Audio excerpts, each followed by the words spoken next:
Sendengkanlah telingamu, ya Tuhan. Pasanglah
Jemaat yang dikasihi Tuhan Yesus Kristus, Shalom. Selamat pagi dan salam sejahtera bagi kita semua. Segenap majelis jemaat mengucapkan selamat menyambut ulang tahun bagi jemaat yang akan merayakannya pada sepekan mendatang, baik itu ulang tahun kelahiran maupun ulang tahun perkawinan. Kiranya Tuhan memberkati. Jemaat kami undang untuk bangkit berdiri. Mari kita mulai ibadah ini dengan mengangkat satu pujian dari Kidung Jemaat 14 ayat 1, 2, dan 3, Muliakan Tuhan Allah.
Yohanes 15 ayat 4 sampai dengan ayatnya yang ke-5 mengingatkan pada setiap kita yang rindu untuk bertumbuh, baiklah setiap kita tinggal pada pokok anggur yang benar.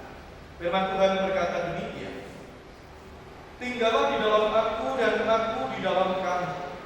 Sama seperti ranting tidak dapat berbuah dari dirinya sendiri kalau ia tidak tinggal pada pokok anggur. Demikian juga kamu tidak berbuah jikalau kamu tidak tinggal di dalam aku. Akulah pokok anggur dan kamulah ranting-rantingnya. Barang siapa tinggal di dalam aku dan aku di dalam dia, ia berbuah banyak. Sebab di luar aku kamu tidak dapat berbuat apa-apa.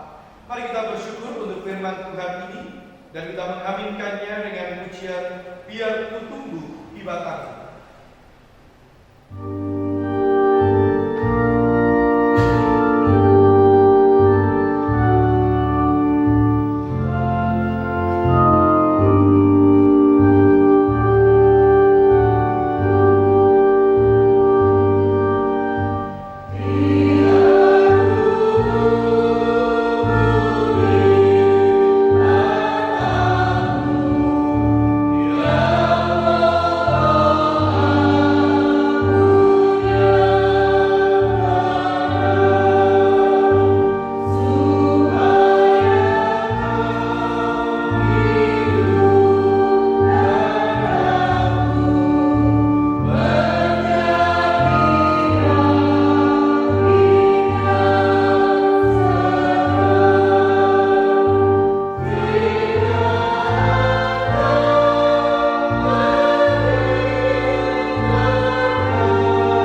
boleh melewati tugas dan panggilan kami dengan baik. Kami datang kepadamu untuk bersyukur atas setiap pemeliharaan dan penjagaan-penjagaan Tuhan, atas setiap berkat yang selalu tersedia bagi kami dalam kekuatan-kekuatan baik untuk kami boleh mewujudkan tugas dan panggilan yang Tuhan nyatakan bagi kami. Kami datang kepadamu dengan sebuah pengakuan bahwa tidak sepenuhnya kami mau tinggal di dalam pokok anggur yang benar. Ada kalanya kami sekedar mengikuti ambisi kami, mengikuti keinginan-keinginan kami, tanpa mempeduli apa yang menjadi kehendak Tuhan. Dan tidak jarang kami pun tidak menghasilkan buah-buah kehidupan dalam hari-hari kami. Ampuni kami ya Tuhan. Dan bila berangkat dari pengampunan Tuhan, pada saat ini kami boleh kembali menghayati setiap bagian kebenaran firman Tuhan. Kami boleh menghayati dengan baik setiap pujian-pujian kami untuk nama Tuhan. Dan kami mampu menjalani hidup penuh anugerah Tuhan dalam kesungguhan komitmen kami. Dalam nama Tuhan kami Yesus Kristus, kami berdoa. Amin. Jemaat sekalian yang dikasihi Tuhan, mari bersama kita perhatikan berita anugerah dari Tuhan.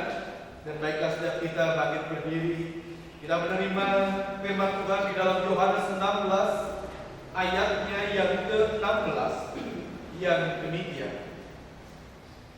Bukan kamu yang memilih aku, tetapi akulah yang memilih kamu, dan akulah menetapkan kamu supaya kamu pergi dan menghasilkan buah, dan buahmu itu tetap, supaya apa yang kamu minta kepada Bapa dalam namaku diberikannya kepadamu.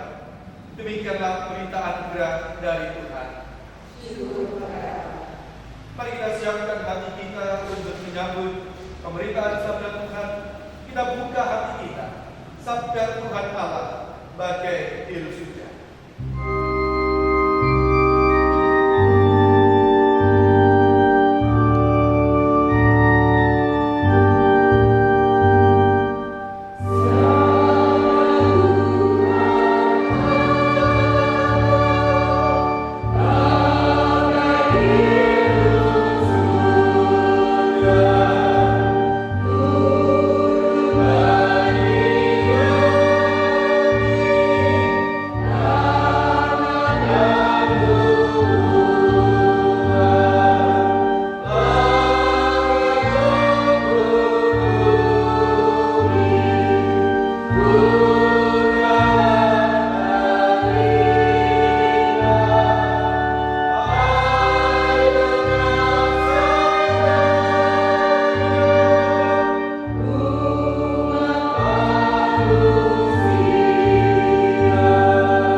Bapa yang bertahta di dalam kerajaan surga, kami datang kepadamu ya Tuhan.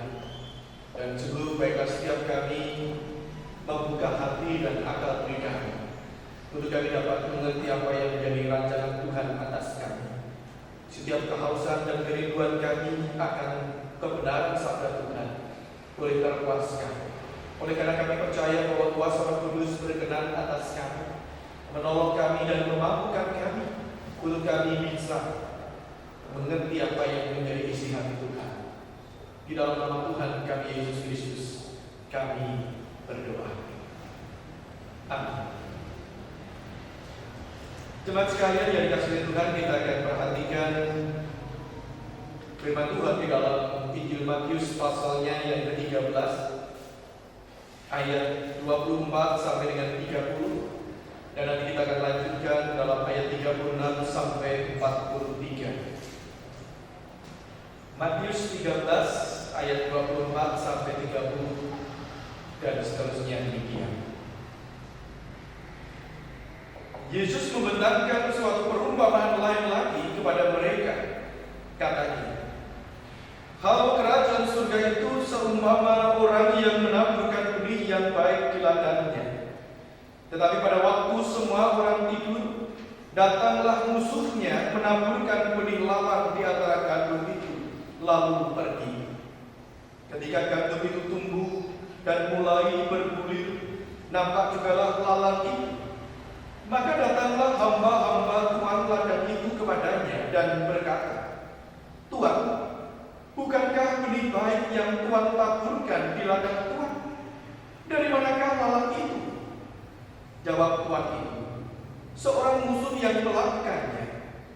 Lalu berkatalah hamba-hamba itu kepadanya, jadi, maukah Tuan supaya kami pergi mencabut lalang itu?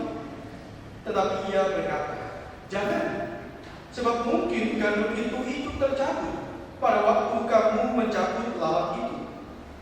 Biarkanlah keduanya tumbuh bersama-sama sampai waktu menuai. Pada waktu itu aku akan berkata kepada para penuai, kumpulkanlah dahulu lalang itu dan ikatlah berberkas-berkas untuk dibakar. Kemudian kumpulkanlah gandum itu ke dalam lumbungnya. Ayat 36. Maka Yesus pun meninggalkan orang banyak itu lalu pulang. Murid-muridnya datang dan berkata kepadanya, jelaskanlah kepada kami perumpamaan tentang lalang di ladang itu. Ia menjawab katanya, orang yang menaburkan benih baik ialah anak manusia. Ladang ialah dunia. Benih yang baik itu anak-anak kerajaan, dan lalang anak-anak si jahat. Musuh yang menaburkan benih lalang ialah iblis. Waktu menuai ialah akhir zaman, dan para penuai itu malaikat. Maka seperti lalang itu dikumpulkan dan dibakar dalam api, demikian juga pada akhir zaman Anak Manusia akan menyuruh malaikat-malaikatnya, dan mereka akan mengumpulkan segala sesuatu yang menyesatkan dan semua orang yang melakukan kejahatan dari dalam kerajaannya. Semuanya akan dicampakkan ke dalam dapur api. Di sanalah akan terdapat peratapan dan kertakan gigi. Pada waktu itulah orang-orang yang benar akan bercahaya seperti matahari dalam kerajaan Bapa mereka.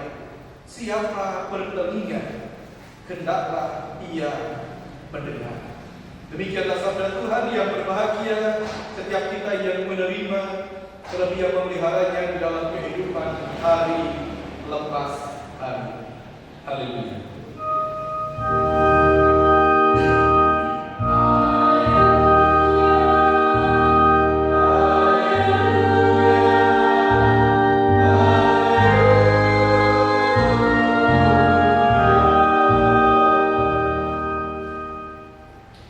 Shalom Bapak Ibu.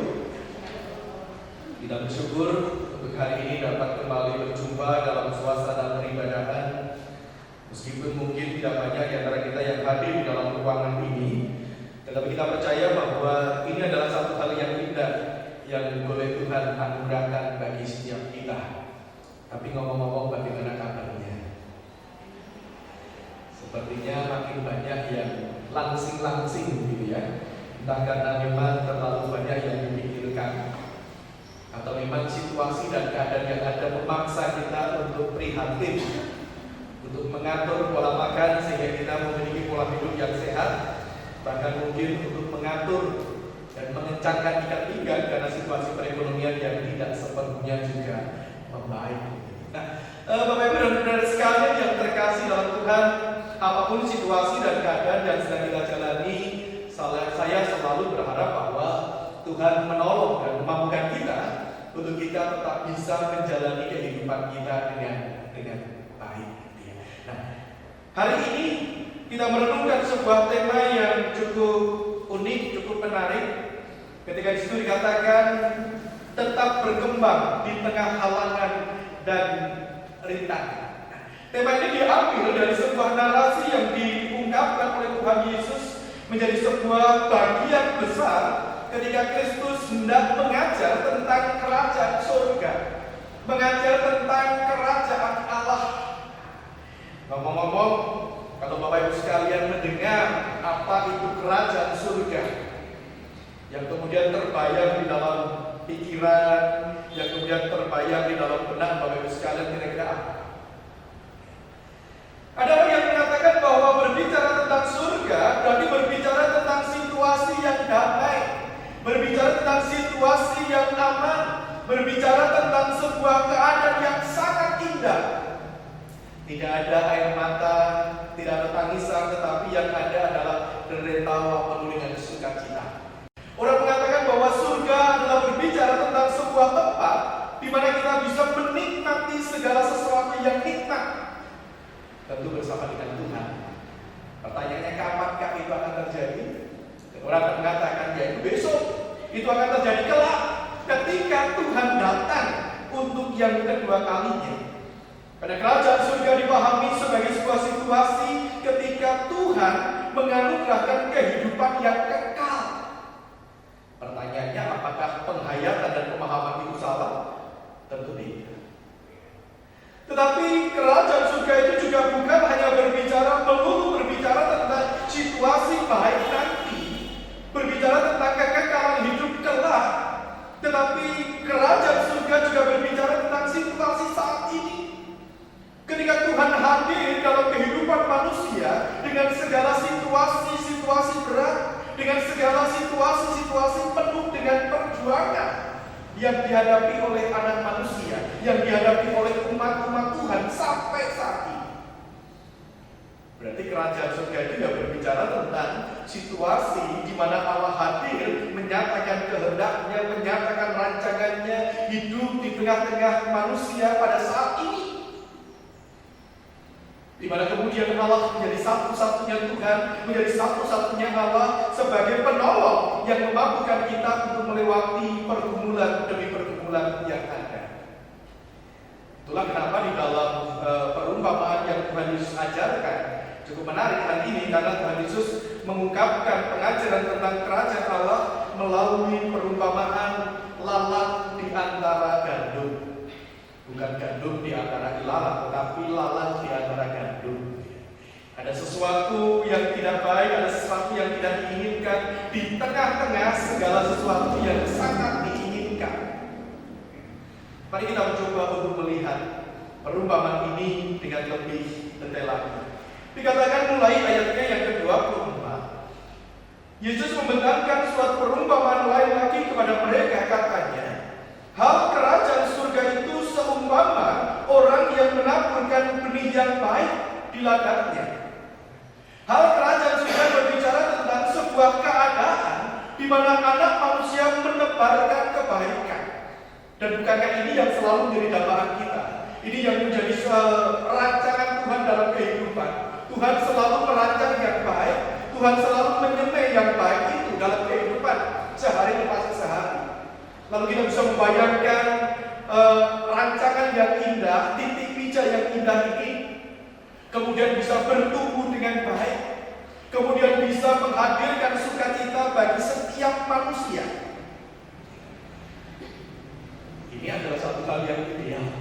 Allah sebagai sang sumber kebajikan, Ia menyemai kebajikan, Ia memberikan kebaikan dalam kehidupan di atas muka bumi ini. Tetapi ingat yang kedua, tetapi pada waktu semua orang tidur, datanglah musuhnya menaburkan benih lalang di antara gandum itu, lalu pergi. Ketika gandum itu tumbuh dan mulai berbulir, nampaklah juga lalang itu. Bapak Ibu dan saudara sekalian yang dikasihi Tuhan, rupa-rupanya sang penabur benih sudah memberikan yang terbaik, Tetapi pada kesempatan yang beriringan, pada waktu yang bersamaan juga, ada si jahat yang menaburkan benih-benih kejahatan. Ada pribadi-pribadi yang menaburkan benih-benih kejahatan yang kelak pasti akan bertumbuh menjadi situasi yang kacau, menjadi situasi yang tidak baik. Bapak Ibu dan saudara sekalian yang terkasih dalam Tuhan, kita tahu apa yang kemudian menjadi reaksi dari para hambanya. Ketika di situ kemudian dikatakan, hamba yang pertama mengatakan, ini adalah sesuatu yang tidak betul. Bukankah Tuhan, Engkau hanya menebarkan benih kebaikan, tetapi kenapa sekarang tumbuh juga benih-benih kejahatan? Sang Tuhan pun dengan begitu lugas mengatakan, ya, musuh, pihak lain yang berseberangan, pihak lain yang tidak sepakat dengan kebaikan, yang telah menyemainya, yang telah menaburkannya. Bapak Ibu dan saudara sekalian yang terkasih dalam Tuhan, sampai di situ kemudian para hamba sadar. Ingat, ini berarti berbicara tentang sebuah situasi yang mengancam, situasi yang tidak baik. Andai kata lalang nanti akan tumbuh, maka dia akan mengganggu pertumbuhan dan perkembangan sang gandum. Akarnya sama-sama akar serabut yang kemungkinan juga bisa mengganggu yang lain.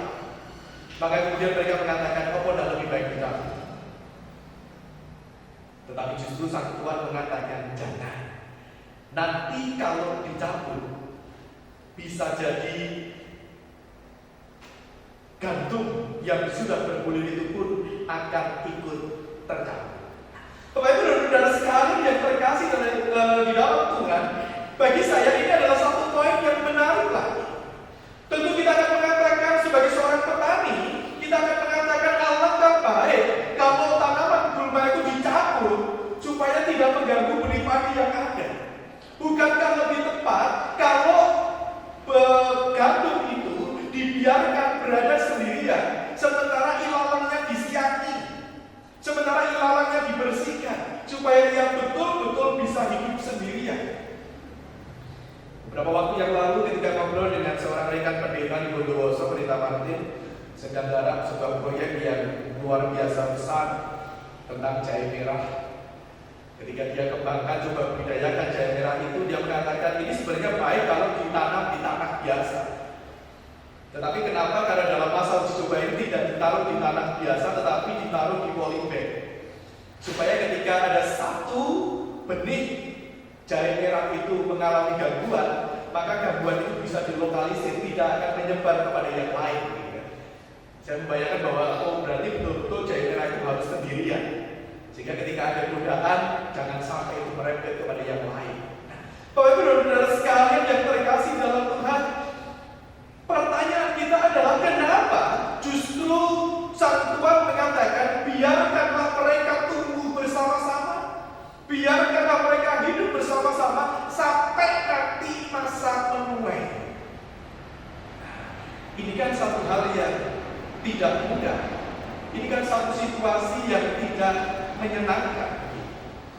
Bapak Ibu dan saudara sekalian yang terkasih dalam Tuhan, rupa-rupanya kita menemukan dan melihat bahwa sebenarnya perumpamaan lalang di antara gandum itu mau mengatakan kepada setiap kita bahwa dalam kehidupan kita ini, sesuatu yang baik selalu beriringan dengan sesuatu yang jahat. Benih-benih kebajikan tidak selamanya ia berdiri sendiri, karena ada pihak-pihak lain yang mencoba memberikan pengaruhnya, yang mencoba memberikan hasratnya juga, dan itu ternyata benih yang tidak baik. Coba kita bayangkan saja, di dalam kehidupan kita hari lepas hari selalu saja kita mendengar sebuah berita-berita yang menyedihkan dalam kehidupan kita. Yang paling heboh itu yang sedang terjadi di Lampung kalau tidak salah gitu ya. Ketika di sana ada sebuah institusi yang mendampingi korban kekerasan seksual, tetapi ternyata justru malah bertindak lebih sadis, lebih biadab terhadap korban kekerasan seksual itu. Bukan hanya sekedar memperkosanya kembali, tetapi berkali-kali, tetapi juga menjualnya kepada pihak yang lain. Tempat yang mestinya orang membayangkan ini tempat yang paling aman, menjadi sarana untuk mendampingi, tetapi ternyata justru ada kejahatan juga yang terjadi di sana. Coba saja kalau misalnya kita membuka media online kita hari ini saja, apakah semuanya adalah berita-berita yang menggembirakan? Ternyata tidak. Selalu ada berita-berita yang menyedihkan, berita-berita yang menyayat hati kita. Bapak benar-benar sekali yang terkasih dalam Tuhan, jangankan kita melihat berita-berita yang ada di luar, di dalam diri kita, di dalam pribadi kita. Saya yakin bahwa kita mengisi akal budi kita dengan sebuah hal yang baik. Saya yakin setiap kita mengisi hati kita ini dengan sesuatu yang luhur sesuai dengan kehendak Tuhan. Tapi ayo kita coba jujur, apakah selamanya yang baik-baik itu saja yang keluar? Kita ingin bertutur kata yang lembut, kita sudah mengerti manfaatnya, kita sudah mengerti dampaknya. Tetapi tidak jarang justru yang keluar adalah sebuah umpatan dan makian. Ini hal yang mungkin biasa terjadi dalam kehidupan kita. Ada yang baik tetapi juga ada yang jahat. Bapak benar-benar sekalian yang terkasih dalam Tuhan. Nah, ketika berbicara tentang situasi yang demikian ini, apa yang mau kita lakukan? Para hamba mengatakan, Tuhan, lebih baik itu kita singkirkan saja. Tuhan, lebih baik itu segera kita basmi saja. Ada seorang kali yang mengatakan, sebenarnya hamba-hamba ini itu berbicara tentang orang-orang yang memang selalu siap untuk seakan-akan selalu siap untuk menyingkirkan yang jahat, seakan-akan selalu siap untuk berdiri sebagai pihak yang benar dan menyisihkan yang jahat itu, meninggalkan yang jahat itu atau menyingkirkan yang jahat itu. Tetapi tidak jarang itu sebenarnya hanya menjadi sebuah kamuflase untuk menutupi kegagalan dan kelemahan-kelemahan yang ada. Maka sebenarnya ada yang mengatakan bahwa ini adalah sebuah kritikan yang disampaikan untuk ahli-ahli Taurat, orang-orang Farisi, mereka yang merasa diri sok paling bersih, sok paling suci, seakan-akan membela agama, seakan-akan membela Allah, membela kebenaran, tapi sebenarnya hanya untuk menutupi kegagalan dan kelemahannya. Bapak Ibu benar-benar sekalian yang terkasih dalam Tuhan, justru Tuhan Yesus mengatakan, biarkanlah mereka sama-sama tumbuh. Yang pertama, seakan-akan kalau engkau segera mencabutnya, bisa jadi benih-benih kebaikan itu akan hilang.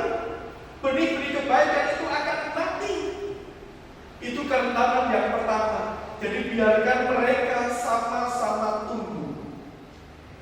Nah, dari sinilah kemudian kita bisa melihat dan memahami, barangkali inilah yang kemudian bisa kita lihat di dalam kehidupan kita hari lepas hari, di mana kejahatan selalu ada di sekitar kita, di mana keburukan selalu ada dan menggoda kita di dalamnya. Nah, apa yang mau kita lakukan? Berdamai dengan kejahatan itu atau kalah dengan kejahatan itu? Bapak Ibu dan saudara sekalian yang dikasihi Tuhan, Tuhan mengatakan, biarkanlah mereka tumbuh bersama-sama, biarkanlah mereka hidup bersama-sama sampai pada masa menuai. Ini satu hal yang memang tidak mudah.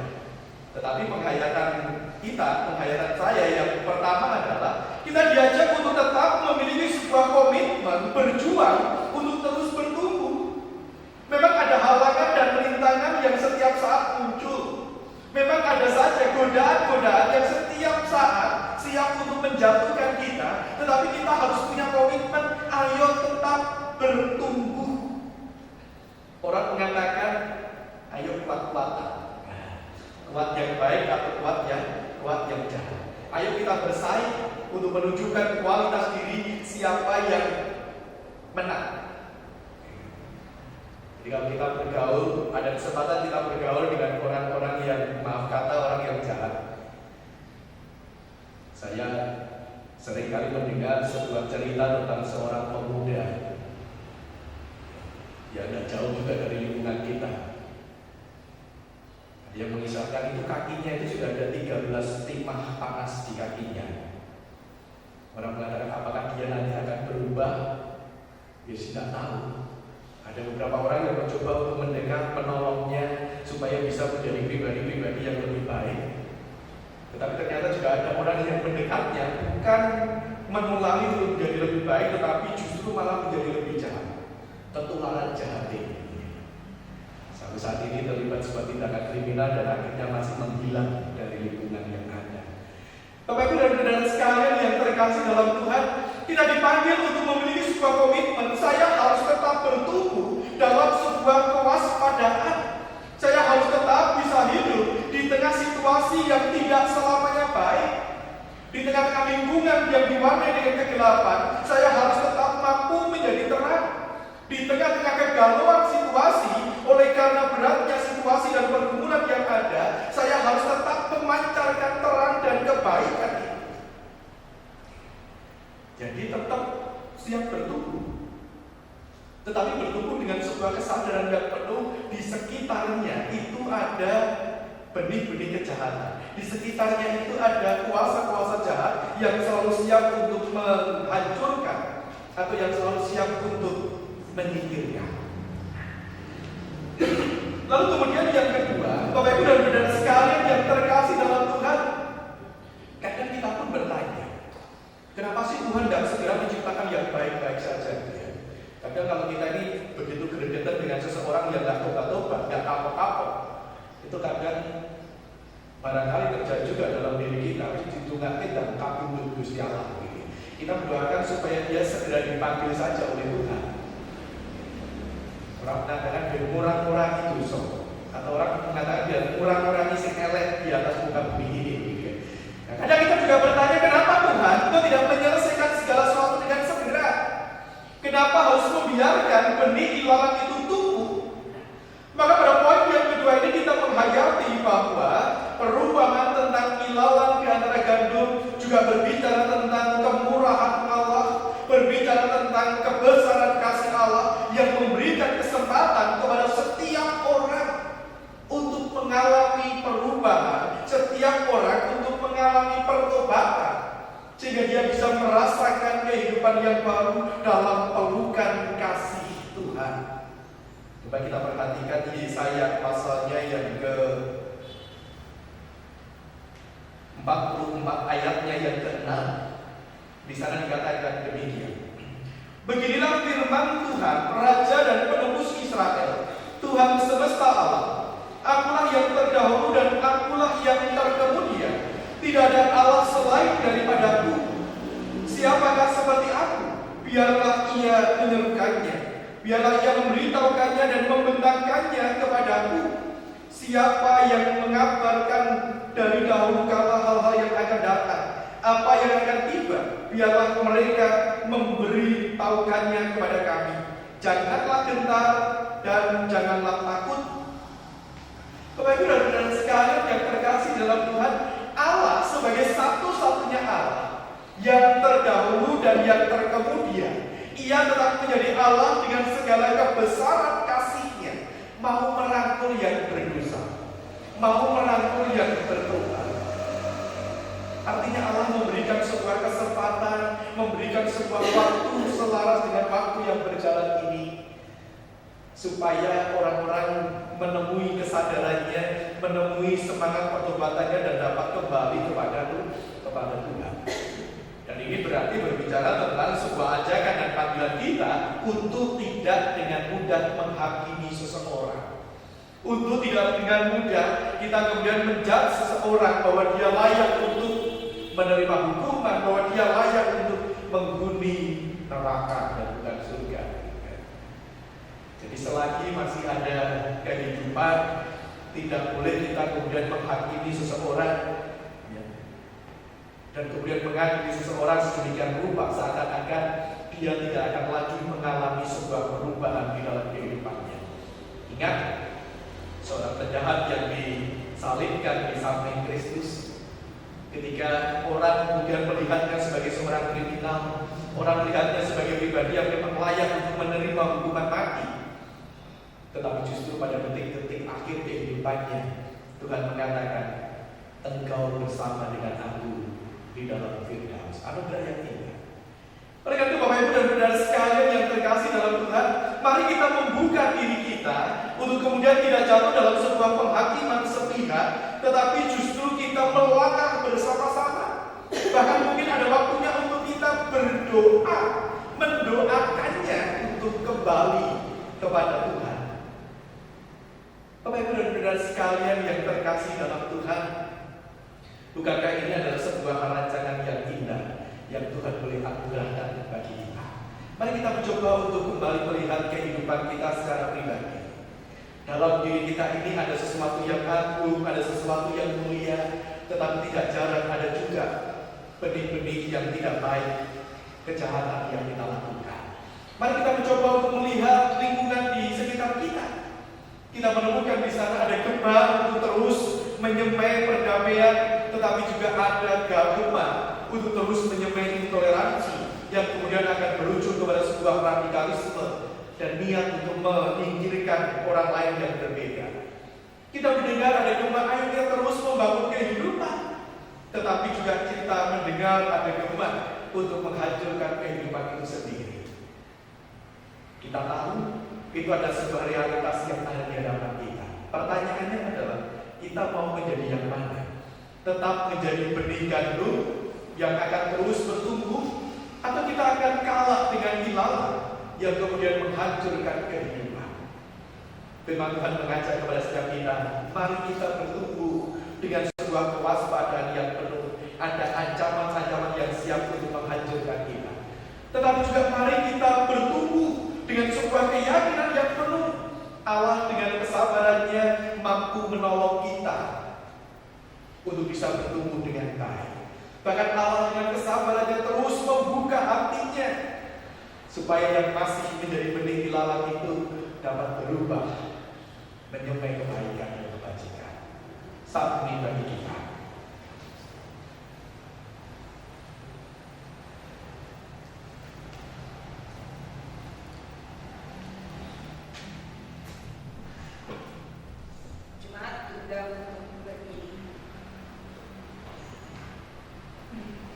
bersama-sama dengan gereja Tuhan di segala abad dan tempat, dan mengingat akan baptisan kita, mari kita mengucapkan pengakuan iman rasuli yang berbunyi demikian. Aku percaya kepada Allah, Bapa yang Maha Kuasa, Khalik langit dan bumi, dan kepada Yesus Kristus, anaknya yang tunggal Tuhan kita, yang dikandung daripada Roh Kudus, lahir dari anak darah Maria, yang menderita sengsara, di bawah pemerintahan Pontius Pilatus, disalibkan, mati dan dikuburkan, turun ke dalam kerajaan maut. Pada hari yang ketiga, bangkit pula dari antara orang mati, naik ke surga, duduk sebelah kanan Allah, Bapa yang Maha Kuasa, dan dari sana Ia akan datang untuk menghakimi orang hidup dan yang mati. Aku percaya kepada Roh Kudus, gereja yang kudus dan am, persekutuan orang kudus, pengampunan dosa, kebangkitan orang mati, dan kehidupan yang kekal. Amin. Dipersilakan kembali. mari bersama-sama kita menaikkan syafaat kita di hadapan Tuhan. Mari kita berdoa. Bapa yang bertahta di dalam kerajaan surga, kami percaya bahwa setiap kami berasal daripada Tuhan.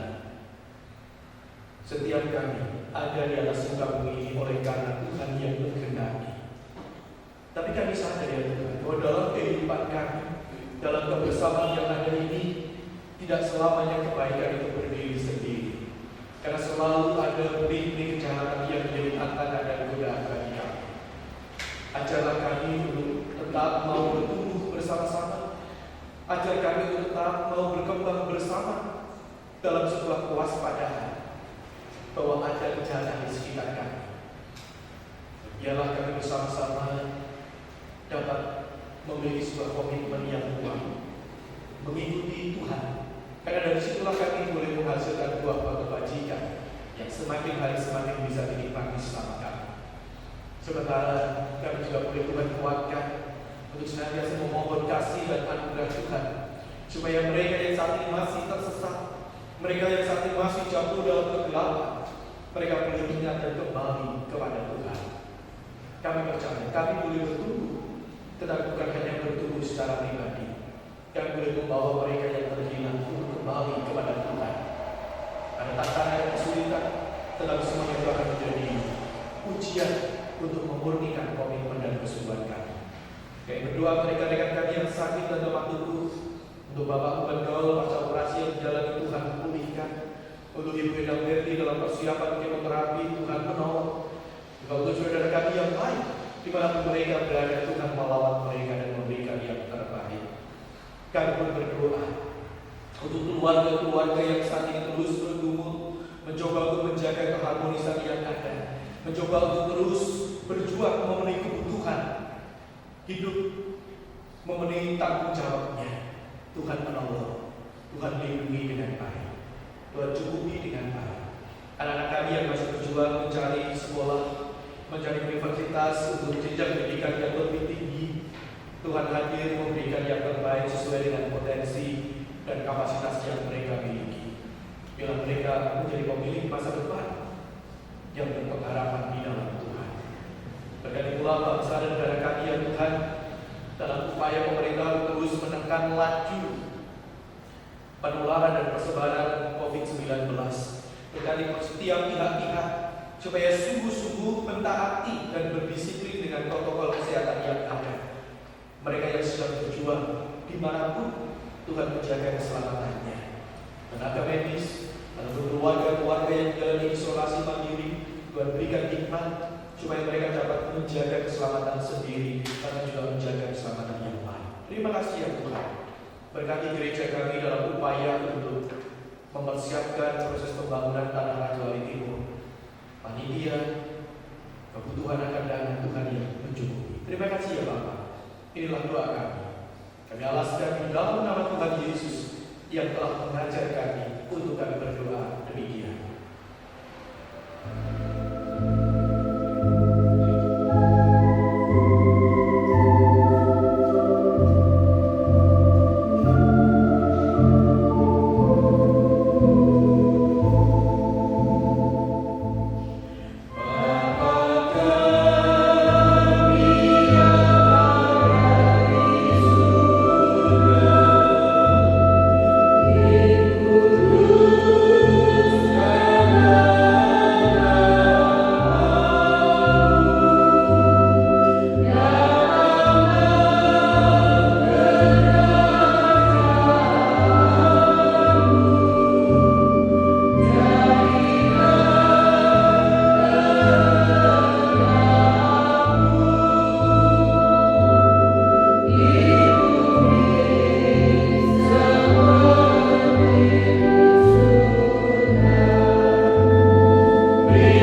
Bono.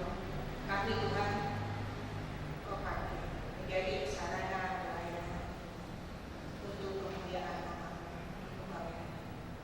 Terima kasih, biarlah terus Tuhan ajarkan kami untuk memberikan yang terbaik, yang terindah untuk kemuliaan. Terima kasih Tuhan, di dalam nama Tuhan Yesus kami sudah berdoa. Amin. Di badai topan dunia, mari kita balik berdiri dan kita menaikkan pujian penutup saat ini.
Jemaat sekalian, arahkanlah hatimu kepada Tuhan. Pulanglah dengan damai sejahtera untuk menjadi saksinya dimanapun saudara masing-masing berada. Dan kini, terimalah berkat Tuhan.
Demikian akhir daripada ibadah kita, kiranya Tuhan selalu beserta kita untuk selamanya.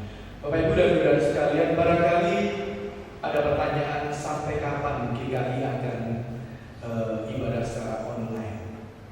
Majelis GKI Bojonegoro sudah mempersiapkan segala sesuatunya, baik itu infrastruktur untuk ibadah onsite.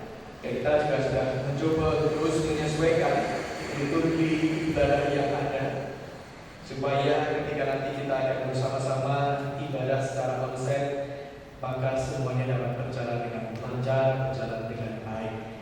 Diwacanakan atau direncanakan nanti ibadah pada tanggal 26 Juli itu ada kita adakan ibadah secara onsite, tetapi semuanya harus mengikuti protokol yang ada